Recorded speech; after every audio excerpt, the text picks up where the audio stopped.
주제 좀 바꿔볼게요. 지난주에 김건희 씨 자택 압수수색을 했잖아요. 그랬더니 새로운 명품이 또 나왔어요. 네, 그렇습니다. 네. 잊을만 하면 이제 새로운 명품이 네. 하나씩 추가되는 상황인데요. 지난 6일 이제 대통령 관저 이전 의혹과 관련해서 윤 전 대통령 부부 자택을 압수수색을 했습니다. 디올 브랜드 재킷, 팔찌, 벨트 같은 게 20여 개가 나왔다고 하는데요. 특검팀은 2022년 4월부터 8월 사이에 이제 인테리어 업체 21g 대표의 부인이 김 여사에게 공사수주 명목으로 디올 3종을 전달했다라고 보고 있습니다. 그런데 이 압수수색 과정에서 뜻하지 않게 이제 김기현 국민의힘 의원의 부인이 전달한 로저비비의 클러지 백이 나온 겁니다. 이 가방은 구입 당시 이제 100만 원 초중반대 가격이었던 걸로 알려져 있는데요. 김 의원의 부인은 이 가방을 건네면서 남편의 당대표 당선을 도와줘서 감사하다라는 취지로 손편지를 썼는데 이게 함께 발견이 된 겁니다. 특검은 김건희 씨가 2023년 3월 국민의힘 전당대회에서 김 의원이 이제 당대표에 당선된 이후 이걸 받은 걸로 보고 선거 지원 등 대가성 여부를 수사 중입니다. 김기현 의원이 입장문을 냈어요. 그런데 보니까 사회적 예의 차원의 선물이다. 이렇게 해서 비난이 거세던데요. 네, 그렇습니다. 그러니까 지난 8일 낸 입장문을 보면요. 일단 선물은 사실은 인정을 했습니다. 그러면서 신임 여당 대표의 배우자로서 대통령 부인에게 사회적 예의 차원에서 선물을 한 것일 뿐 그 이상 그 이하의 의미도 없다면서 이미 여당 대표로 당선된 저나 저의 아내가 윤석열 대통령 부부에게 청탁할 내용도 없었고 그런 이유도 없었다라고 해명을 했습니다. 손편지 내용에 대해서는 여당 대표와 대통령이 서로 원만히 업무 협력을 하는 것이 필요하다는 생각으로 덕담 차원에서 남긴 간단한 인사말이라고 설명을 했습니다.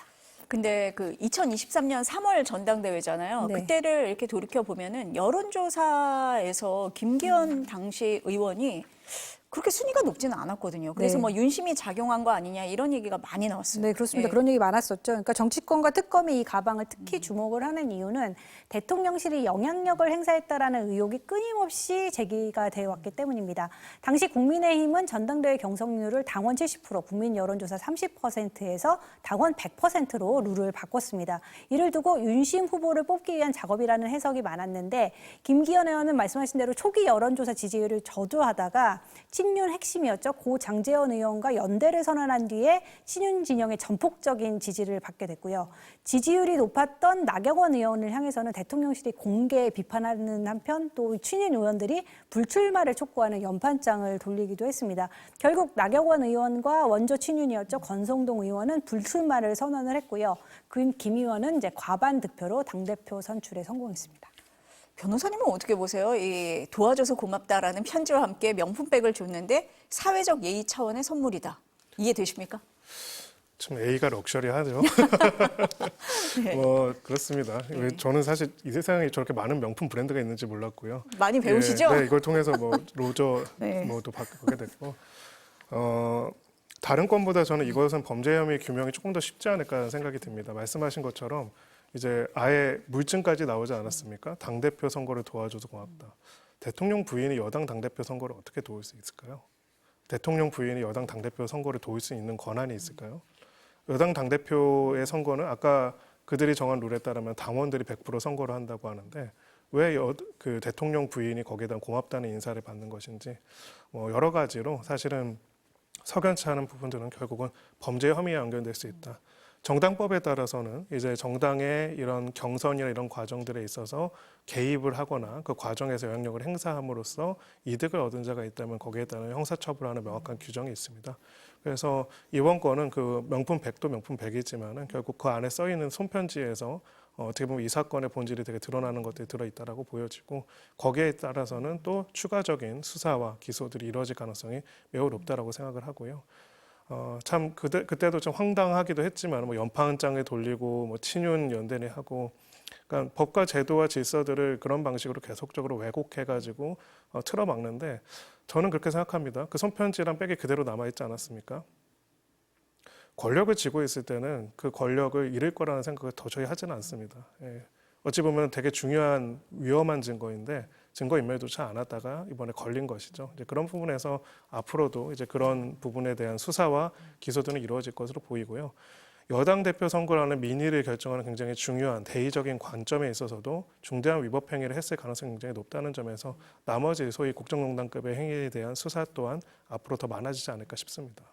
근데 김건희 씨 보면은 처음에는 막 혐의를 부인을 하다가 실물이 나오거나 혹은 뭐 핵심 피의자가 진술을 바꾸면은 그때서야 인정을 하잖아요.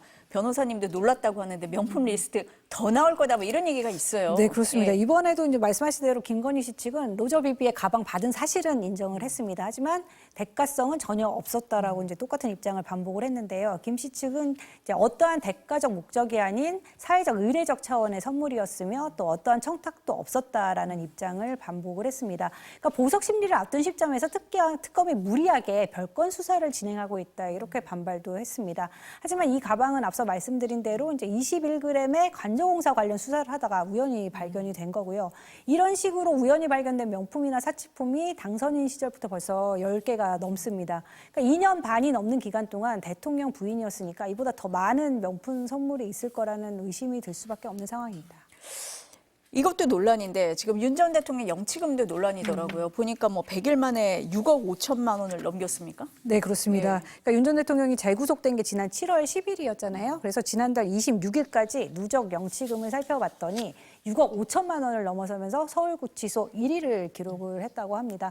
대통령 연봉의 2.5배에 달하는 금액입니다. 입금 횟수만 12,000건이 넘어서 하루 100번 이상 이제 영치금을 받은 셈인데 이 계좌 잔액을 400만 원까지만 채울 수 있다고 합니다. 그래서 이걸 넘으면 안 되기 때문에 윤 전 대통령은 이 금액을 180회에 걸쳐서 거의 전부 출금을 했습니다. 서울 남부구치소에 수감된 김건희 씨의 경우는 이제 8월 12일부터 지난달 26일까지 2,200여만 원의 영치금을 받았습니다. 기부금과 달리 이 영치금은 입출 금액 한도나 규제가 없기 때문에 개인에 대한 이제 기부금 우회 통로로 악용되는 거 아니냐 이런 지적이 나오고 있습니다.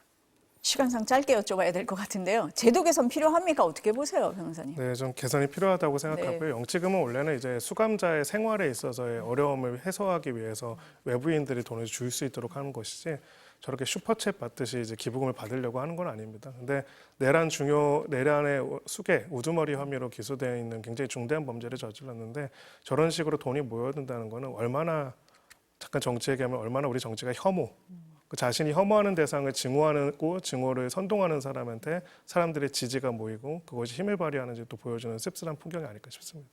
제도 개선이 필요하다라는 말씀까지 듣겠습니다. 오늘 두 분 말씀 여기까지 듣겠습니다. 감사합니다.